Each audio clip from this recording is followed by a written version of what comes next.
My name is Sarah Nolan, and I'm 34 years old. Yesterday morning, I woke up to 99 missed calls from my mother and sister, the same people who told me they needed space and to never contact them again. That was the message they sent on my birthday. My sister even hearted it. What they didn't know was that I sign every check in this family. They didn't know that the mansion they live in, the cars they drive, the credit cards they swipe, all of it flows through my hands, until I made it stop. Before I tell you what happened next, please take a moment to like and subscribe, but only if you genuinely enjoy this story.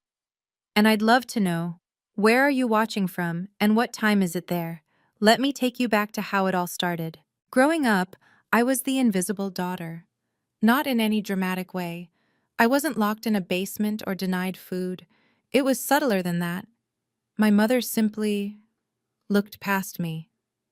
Every room I entered, her eyes would scan for my younger sister Jessica first. Every conversation circled back to Jessica's needs, Jessica's dreams, Jessica's problems. I became the fixer, the quiet one who handled things. When Dad passed away 10 years ago, I was 24 and fresh out of business school. The company, Nolan Properties, was drowning in debt. Mom didn't know what to do. Jessica was 19 and more interested in shopping than spreadsheets. So I stepped up.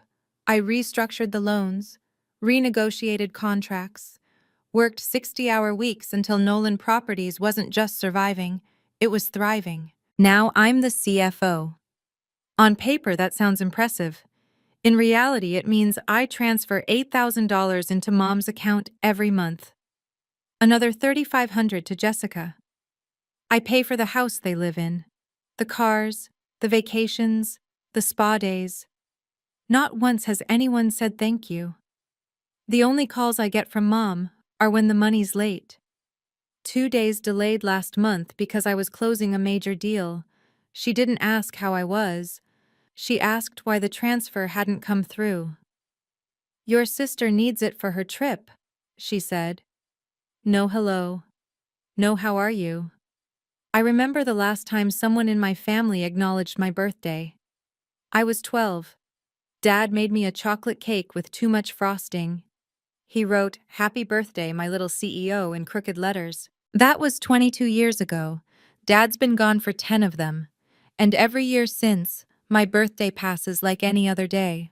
At least that's what I thought this year would be. 3 weeks before my birthday, I discovered something that should have been impossible. It was an accident. Jessica forwarded a message to the family group chat, except we don't have a family group chat. At least, I didn't think we did. Turns out, there was another one. Mom and Jessica's private channel. The one without me. The forwarded message was brief. "Let's discuss the shares at Saturday's meeting. Jay, wear something nice." I stared at my phone. Shares? What meeting? I scrolled through the screenshots Jessica had accidentally included, dozens of messages I was never meant to see. "Mom, we should look into selling some company stock." Jessica, "Sarah won't like that." Mom, "Sarah doesn't need to know yet. She just handles the paperwork." My chest tightened. Jessica, "She acts like she runs everything. It's annoying." Mom, "Don't worry about her. She's always been difficult. No social skills. That's why she buries herself in spreadsheets." Jessica, "True, lol. She wouldn't understand business strategy anyway." Mom, "You're the one with the real business sense, sweetheart, like your grandmother." I set the phone down. My hands were shaking. For 10 years, I had rebuilt this company from the ground up. I had sacrificed weekends, relationships, any semblance of a personal life.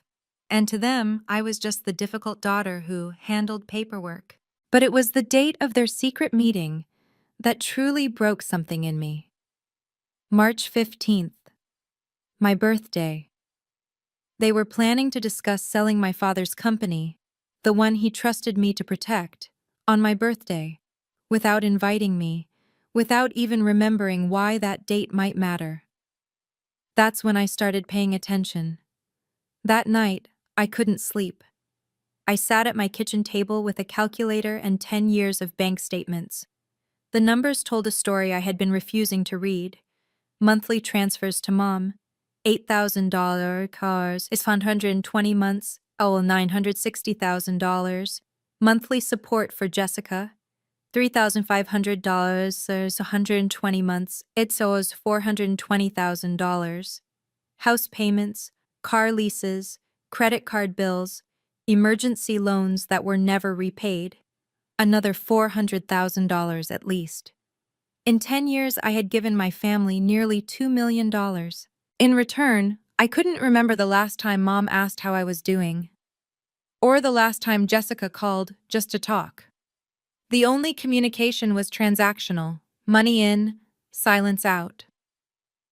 I thought about Dad, the way he used to look at me across the dinner table, like I was the only person in the room who understood him. The late nights we spent going over business plans when I was still in high school. His quiet pride when I graduated top of my class. "You're the only one I trust with this, Sarah," he told me, weeks before the cancer took him. "The company, the family, you'll take care of it all. I know you will." I had kept that promise. But somewhere along the way, taking care of the family had turned into funding their lifestyle while they erased me from their lives. I pulled out my phone and scrolled through my contacts. There was a name I hadn't called in years, Harold Weston, Dad's attorney and oldest friend. He reached out every year on the anniversary of Dad's death. Just a quick message, checking in. I always replied politely and briefly. I had never understood why he kept reaching out. Now I was starting to wonder. I made a decision. I wouldn't confront them. Not yet. Part of me wanted to call Mom immediately, to demand an explanation, to ask why they were meeting behind my back, why they thought I just handled paperwork, why they never remembered my birthday. But what would that accomplish? More denials, more gaslighting, more, "You're being too sensitive, Sarah." No, I wanted to see the truth clearly, and the clearest view would come on March 15th, the day they claimed to want to discuss company business, the day they apparently forgot was my birthday. I would wait. Watch. See exactly how my family treated me when they had no reason to pretend. In the meantime, I called Harold. He answered on the second ring, like he'd been waiting. "Sarah." His voice was warm, careful. "It's been a while." "I know. I'm sorry I haven't." "Don't apologize. I've always understood." He paused. "Are you calling about the letter?" I froze. "What letter?" Silence stretched between us. "Your father left something for you," Harold said slowly. "Instructions were to give it to you when you were ready. I've been waiting for this call for 10 years. My heart was pounding. Ready for what? He never said exactly, just that I'd know, and that you'd know. Another pause. "I think you might be ready now, Sarah. Am I wrong?" I thought about the screenshots, the secret group chat, the meeting planned for my birthday. "No," I whispered. "You're not wrong. I'll bring it to you, but not until you ask me to. This has to be your choice." I thanked him and hung up. My hands were trembling again, but not from anger this time, from something that felt almost like hope. March 15th arrived like any other Tuesday. I woke up at 6, made coffee, checked my work emails. The sun came through my apartment window the same way it always did. 34 years old today. I waited until noon before picking up my phone. My finger hovered over the family group chat, the one I was actually included in, the one where no one had posted in weeks. I typed a simple message. "Today's my birthday. Did anyone remember?" Then I pressed send and set the phone face down on my desk. I tried to focus on work. A contract needed review. Quarterly projections were due. The minutes crawled by. 1 hour, 2, 3. At 3:47 p.m., my phone buzzed. Mom's name flashed on the screen. My heart jumped. Maybe I was wrong. Maybe she remembered after all. I opened the message. We need space from you. Please don't reach out anymore. I read it 3 times, certain I was misunderstanding. But the words didn't change. Then came the notification. Jessica liked the message. My sister had hearted our mother, telling me to disappear from their lives. On my birthday. I sat very still. The afternoon light shifted across my desk. Somewhere outside, a car horn honked. Life continued, indifferent to the fact that my family had just excommunicated me with 11 words. I don't know how long I sat there. Eventually, muscle memory took over. I opened Instagram. Jessica's profile was public. She'd never bothered to add me. Her latest story was a photo of champagne glasses, decorations in soft pink and gold, a banner in the background. I zoomed in. "Happy birthday," it read. The timestamp showed it was posted 30 minutes ago. My hands had stopped shaking. They were perfectly steady now. I scrolled through Jessica's stories with surgical precision. The first showed the entrance to the house I paid $12,000 a month to rent. Pink balloons framed the doorway. A valet was parking a Mercedes. The second was a boomerang of Mom adjusting a flower arrangement. She was wearing her company event pearls, the ones she saved for impressing business partners. The third made my stomach drop. It was a guest list, handwritten in Mom's elegant script. I recognized the names immediately. Marcus Webb from Web Development, our biggest client. The Hartley sisters, who owned half the commercial real estate in the county. David Chen from the investment firm we'd been courting for months. These weren't family friends. These were my professional contacts, people I had spent years cultivating relationships with. And they were at a party in my family's home, a party I wasn't invited to. The fourth story showed the birthday cake, 3 tiers covered in edible flowers. The name written in elegant frosting loops, Jessica. Jessica's birthday is April 20th. I checked the date on my phone, March 15th, my birthday. Mom was throwing a birthday party for the wrong daughter, on the right daughter's actual birthday, using money from the right daughter's pocket, while telling that daughter to never contact them again. And she'd invited everyone who mattered in our professional world. I imagined the conversations happening right now. "Where's the older daughter?" someone might ask. "Oh, Sarah?" Mom would wave her hand dismissively. "She's not really part of things. Difficult girl, no people skills." They had no idea. The person funding their champagne and their caterers and their valet service was sitting alone in her apartment, freshly blocked from her own family. Something shifted in me then. Something quiet and final. I called Harold at exactly 5 p.m. "I'm ready," I said. "Bring me the letter. I'll be there in an hour." No questions. No hesitation. While I waited, I did something I'd never done before. I pulled up the company's financial structure. Not the day-to-day operations I managed, but the ownership documents. The things I'd signed years ago without really reading. Dad had left me 60% of Nolan Properties. Mom got 20%. Jessica got 20%. I knew that already. What I'd never fully processed was what it meant. As the majority shareholder and CFO, I had signing authority over everything. Every contract, every major expense, every distribution from the company accounts, including the family trust, the trust that funded Mom's lifestyle, the trust that paid for Jessica's credit cards, the trust that had been bleeding money for a decade while I signed the checks on autopilot. I had always thought of it as Dad's money, family money, something I was obligated to manage for everyone's benefit. But legally, I was the sole signatory. Nothing moved without my approval. Harold arrived at 6. He looked older than I remembered, but his eyes were still sharp. "Before you read this," he said, handing me a sealed envelope, "there's something you should know." I waited. "Your father restructured everything 6 months before he died. He knew your mother would—" He paused, choosing his words. "He knew Patricia would favor Jessica. He saw it even then. Why didn't you tell me sooner? He made me promise to wait until you came to me. Harold's voice was gentle.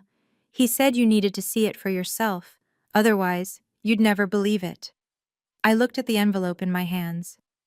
Dad's handwriting on the front. For Sarah, when she's ready. I broke the seal. The paper was yellowed at the edges. Dad's handwriting filled both sides, the same neat print he'd used for everything, from grocery lists to business contracts. My dear Sarah, it began. If you're reading this, it means what I feared has finally happened. Your mother and sister have pushed you far enough that you've started asking questions. I'm sorry it took this long. I'm sorry I couldn't protect you better. I've watched the way Patricia looks at you since you were small.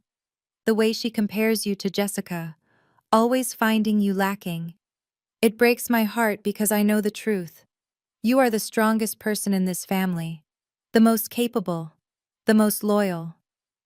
But strength isn't the same as being valued. And loyalty means nothing to people who only see what you can give them. I'm leaving you the company because you're the only one who will protect it. But more importantly, I'm leaving you the power to protect yourself. The trust, the accounts, the signing authority, it's all in your hands for a reason. You don't owe anyone your sacrifice, not even family. If they've hurt you enough that you're reading this letter, then they've already shown you who they are. Believe them. And know that walking away isn't betrayal, it's survival. Doing the right thing doesn't mean letting people take advantage of you. Remember that. I love you more than I could ever say. And wherever I am, I'm proud of the woman you've become. Your father. I don't know when I started crying. The tears just came, quiet and steady. And Dad had known. All those years ago, he had seen exactly what would happen. And he'd built me an escape route, brick by brick, waiting for the day I'd need it. That day was today. If you've ever felt invisible in your own family, I see you. And if this story is hitting close to home, would you do me a favor? Drop a comment telling me, have you ever had to set a boundary with someone who should have loved you unconditionally? I'd really like to know I'm not alone in this. Also, if you're enjoying this, that subscribe button really does help more people find stories like this. Now, back to what happened next. I folded Dad's letter carefully and placed it in my desk drawer. Then I looked at Harold. What are my options? He walked me through everything. As majority shareholder and sole signatory on the trust, I could freeze distributions immediately. I could restructure Mom and Jessica's access to company funds. I could, if I wanted, cut them off entirely. But that's not what you're planning, Harold said. It wasn't a question. No. I stood and walked to my closet. I'm going to that party. Harold's eyebrows rose. Are you sure that's wise? They're telling everyone I don't exist, that I'm difficult and have no people skills. I pulled out my best suit, charcoal gray, impeccably tailored, the same one I wore to board meetings. I want to see what else they're saying, and I want to see who's listening. Sarah, Harold's voice was careful. I should tell you, I was invited to that party. Marcus Webb asked me to come review some partnership documents. I turned to look at him. They don't know you're my lawyer, I realized. They think you're just the company attorney. Your mother never bothered to learn the details of the legal structure. A small smile crossed his face. She doesn't know I report to you. Something clicked into place. You'll be there. I will. And Marcus Webb will be there, our biggest client. He will. I thought about it. Mom telling everyone I was nobody. Jessica claiming credit for my work. And in that room, two people who knew exactly who I was and what I did. I wasn't going to make a scene. I didn't need to. I just needed to walk into that room and let the truth reveal itself. I'll see you there, I told Harold. I arrived at the house at 7:30. The valet took my car without a second glance. I walked up the familiar stone path, past the rose bushes Mom had planted last spring with money from my last bonus. The front door was propped open. Laughter and music spilled out. I could smell expensive perfume and catered hors d'oeuvres. I didn't go in, not yet. Instead, I circled around to the side garden, where French doors led to the living room. The curtains were parted just enough to see inside. Mom stood in the center of the room, holding court. She was telling a story, her hands moving expressively. Several guests leaned in, including Marcus Webb, who I recognized from our quarterly meetings. I moved closer, staying in the shadows. My older daughter? Mom was saying. She waved her hand dismissively. Oh, Sarah has some issues. Emotional problems, really. Very difficult to be around. My chest tightened. We had to cut ties for our own mental health, she continued. It was heartbreaking, but some people just can't maintain relationships. A woman I didn't recognize made a sympathetic sound. That must be so hard. It is. Mom dabbed at her eyes, actually dabbed at her eyes. But we have to protect ourselves, don't we? Marcus spoke up. Doesn't she work for the company? Sarah, I mean? Mom laughed. Actually laughed. Sarah? She does some minor paperwork, filing, that sort of thing. She gestured toward Jessica. This one is the real business mind in the family, just like her grandmother. Jessica beamed. I stood in the dark garden, watching my mother lie to my biggest client about who runs the company my father built, and I realized she had no idea who I was. Time to remind her. I walked through the front door like I belonged there. Because I did. I was paying for it. The foyer was filled with people I recognized, clients, partners, industry contacts. A few nodded politely at me. Most didn't know my face, only my signature on their contracts. I moved toward the living room. Conversations died as I passed. I was wearing my board meeting suit, not a party dress. I looked like I'd come from work. I had. Mom saw me first. The color drained from her face. Her champagne glass tilted, nearly spilling. For 3 full seconds, she just stared. Sarah, her voice came out strangled. What are you doing here? I stopped in the center of the room. Every eye turned toward me. I'm not contacting you, Mom. My voice was calm. I'm just here for the birthday party. Jessica pushed through the crowd, her face twisted with confusion. Your birthday isn't for another month. I smiled. No, Jessica, my birthday is today, March 15th. Your birthday is April 20th. Silence. Then whispers. Mom's face cycled through expressions: confusion, realization, fear. That's not... You can't just show up here. I told you we need space. And I've given you space. No calls, no texts. I looked around the room. But this is my professional network too. I thought I'd say hello. More whispers. I saw Marcus Webb frowning, looking between me and my mother. Wait. His voice cut through the murmurs. Sarah Nolan? As in... He turned to my mother. Your daughter is Sarah Nolan? Our CFO? Mom's mouth opened. Nothing came out. The room went very, very quiet. And I realized that in all these years, she had never once mentioned what I actually did. Marcus Webb stepped forward, his brow furrowed. Mrs. Nolan, his voice was measured but sharp. You just told me Sarah does minor paperwork. Mom clutched her champagne glass. Well, I meant... Sarah Nolan, Marcus continued, is the chief financial officer of Nolan Properties. She's signed every contract between our companies for the past decade. He looked at me, then back at my mother. She personally saved our Riverside development deal when it was about to collapse last year. Gasps rippled through the room. I don't understand. That was David David Smith, from the investment firm. Patricia, you've been telling us your older daughter isn't involved in the business. She manages the money, Jessica interjected, her voice pitching higher. That's not the same as... That's exactly what a CFO does. Marcus cut her off. That's literally the job. From the corner of my eye, I saw Harold Weston step out from the crowd near the bar. If I may, he said calmly, I'm here tonight to finalize partnership documents with web development. However, I should clarify something. Everyone turned to look at him.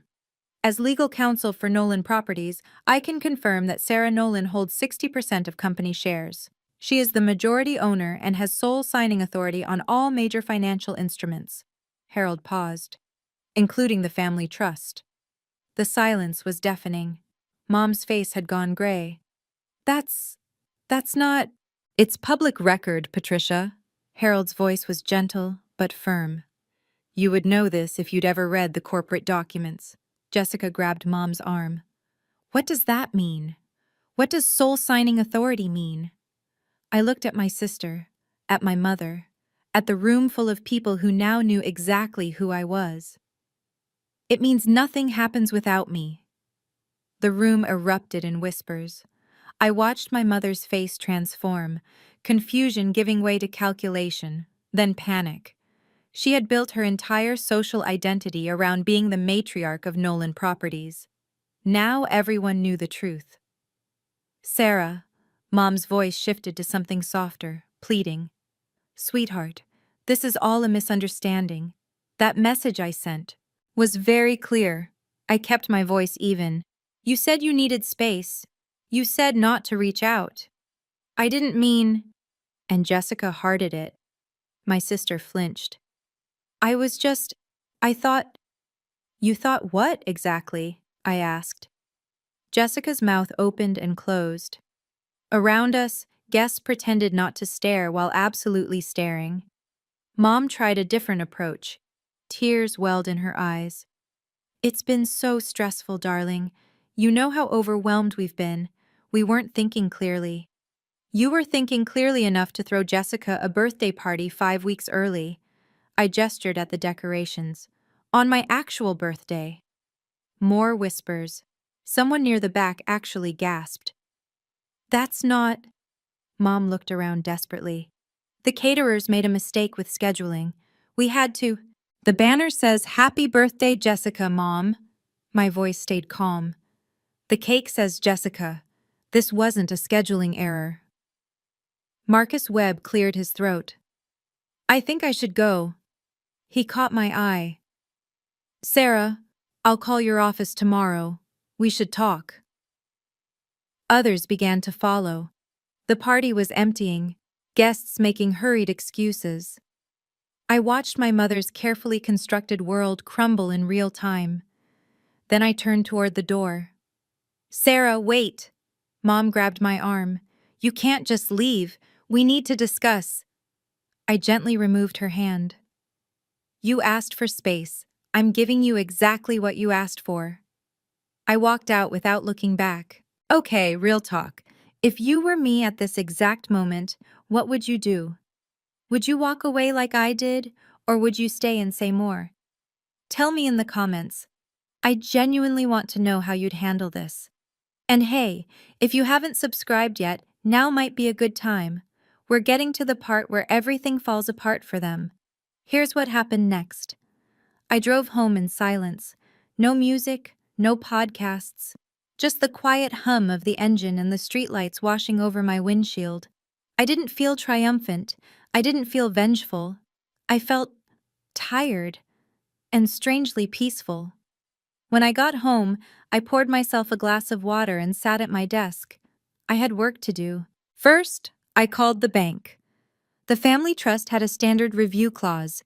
Any signatory could request a temporary freeze pending evaluation. I exercised that right. How long will the review take? The account manager asked. As long as necessary, I said. Please process the hold immediately. Next, I emailed Harold a list of action items. Review all financial access for Patricia and Jessica Nolan. Audit distributions over the past 12 months. Prepare documentation for a formal restructuring of trust disbursements. Nothing illegal, nothing vindictive, just boundaries. Finally, I opened my phone settings. I found Mom's contact and pressed block, then Jessica's, then the group chat. They had asked me not to contact them. I was simply making sure I couldn't. I set my phone on the nightstand and lay down. For the first time in years, I didn't check my email before closing my eyes. I didn't worry about whether someone needed something from me. The ceiling was dark and still. My apartment was quiet. I thought about Dad's letter. Walking away isn't betrayal, it's survival. I wasn't walking away from my family. I was walking away from a version of myself that let people treat me like an ATM with a heartbeat. That night, for the first time in 10 years, I slept through until morning. No phone buzzing, no emergencies, no one needing anything, just silence. It was the best birthday present I'd ever given myself. I woke at 7 to sunlight and birdsong. For a long moment, I'd just lay there. No anxiety, no dread. My body had forgotten what it felt like to wake up without tension. Then I remembered.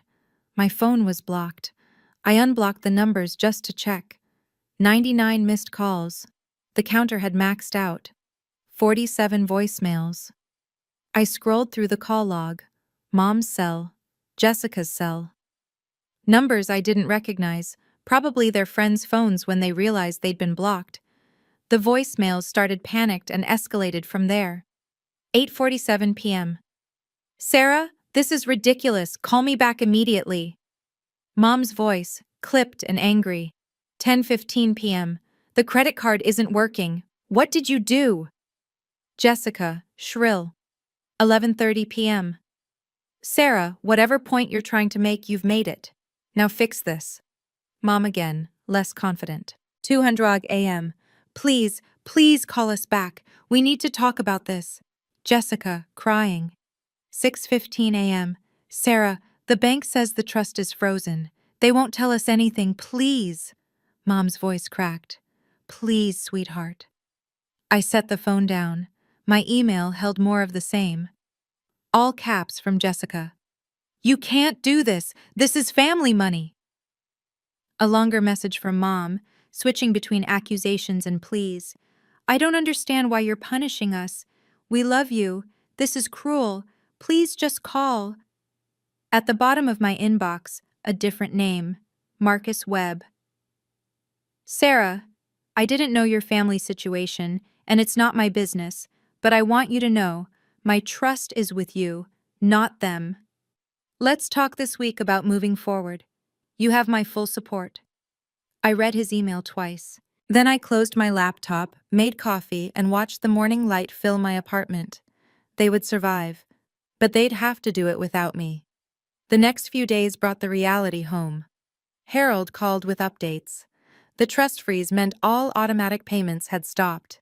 The landlord of Mom's rented mansion, my rented mansion, had received a declined payment notification. He'd called Patricia directly, confused. She tried to tell him it was a bank error, Harold said. He's giving her 30 days. Jessica's credit card had been declined at the spa where she tried to book a recovery day after the party disaster. Then at her favorite restaurant, then at the gas station. Her car lease payment bounced. The dealership sent a notice. They're realizing, Harold said quietly, that everything they have flows through your signature. I felt no satisfaction hearing this, only a strange, hollow calm. What about the business partners? I asked.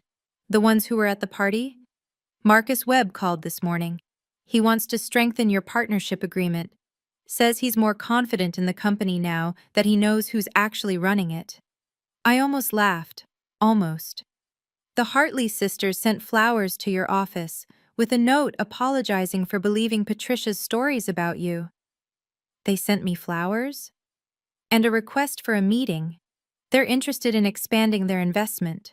I sat with that information. My mother had spent years telling everyone I was nothing. In one evening, the truth had unraveled all of it. Harold, I said, I don't want to destroy them. I just want to stop being used. I know. His voice was kind. Your father knew that too. That's why he set things up this way. You have the power to protect yourself without having to hurt anyone. Then let's figure out a sustainable arrangement, something fair. I'll draw up options. I thanked him and hung up. Fair. That was all I'd ever wanted. Mom showed up at my office 4 days after the party. My assistant buzzed me with barely concealed alarm. Ms. Nolan, there's a woman in reception. She says she's your mother. She's upset. I closed my laptop. I'll handle it. I walked to the lobby myself. Mom was standing at the reception desk, her makeup smudged, her designer blouse wrinkled like she'd slept in it. "Where is my daughter?" she was demanding. "I need to see my daughter right now." The receptionist looked relieved when she saw me. "Ms. Nolan, it's fine, Rachel. I've got this." Mom spun around. For a moment, her face crumpled with something like hope. "Sarah, thank God, we need to talk. This has all been a terrible—" "Not here." I kept my voice low and professional. "This is my workplace." "Then come outside. Come home. Please. We're family." "You told me not to contact you." "I didn't mean it." Her voice rose. Heads turned throughout the lobby. "You know I didn't mean it. We were just stressed. Jessica was pressuring me. It wasn't—" "Jessica pressured you to forget my birthday?" I asked quietly. "Jessica pressured you to throw her a party on my birthday?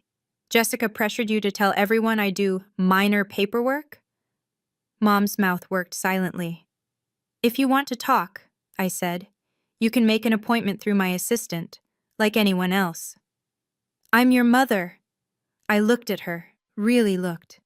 The desperation in her eyes, the fear. 10 years ago, I would have rushed to comfort her, would have apologized for causing trouble, would have fixed everything to make the tears stop. Not anymore.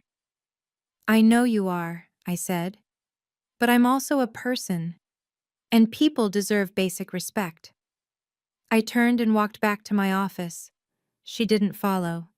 Jessica's world collapsed faster. I heard about it through mutual acquaintances, then through her increasingly desperate LinkedIn messages. My personal number was still blocked.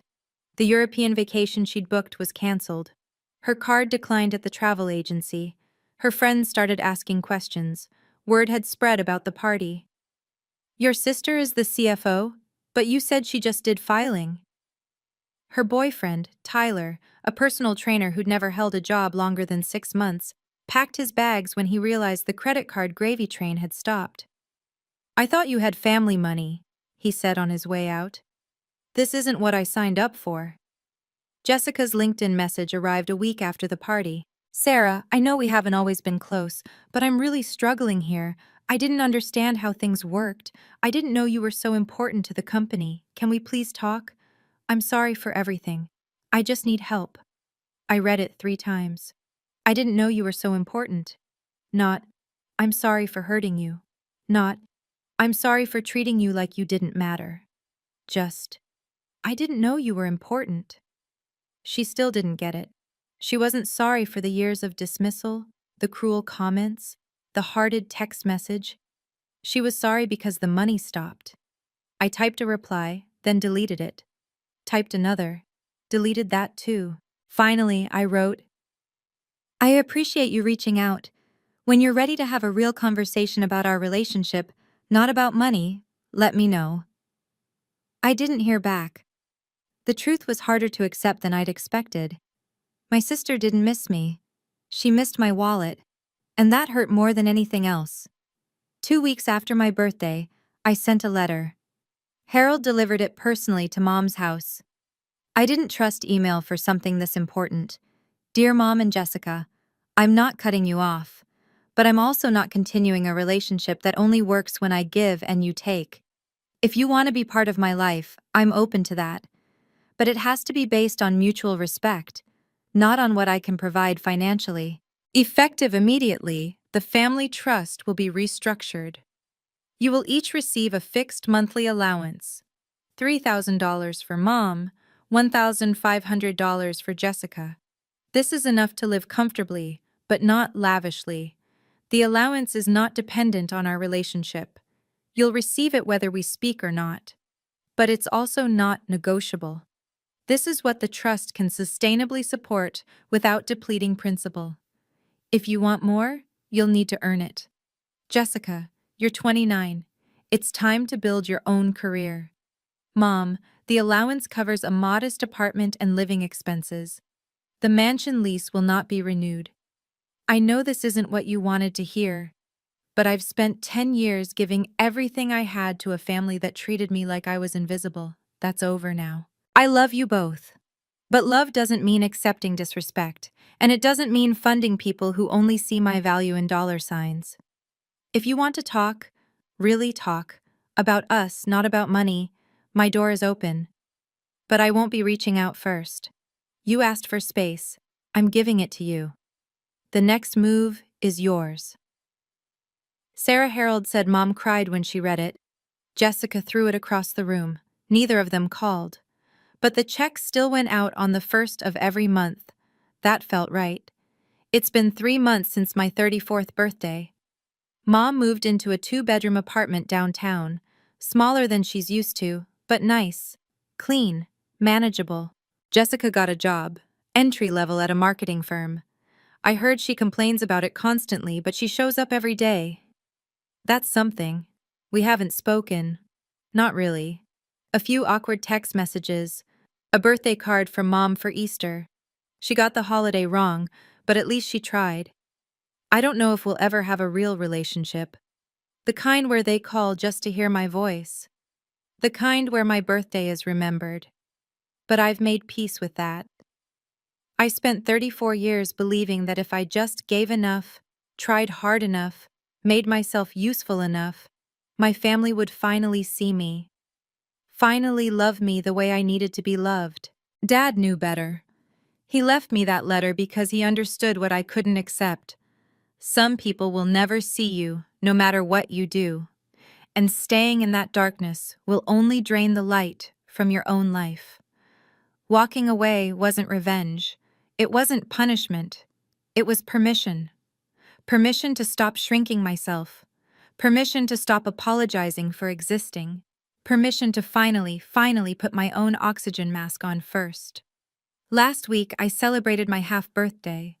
Just me, a slice of cake, and a glass of wine on my balcony. No one called. No one sent flowers.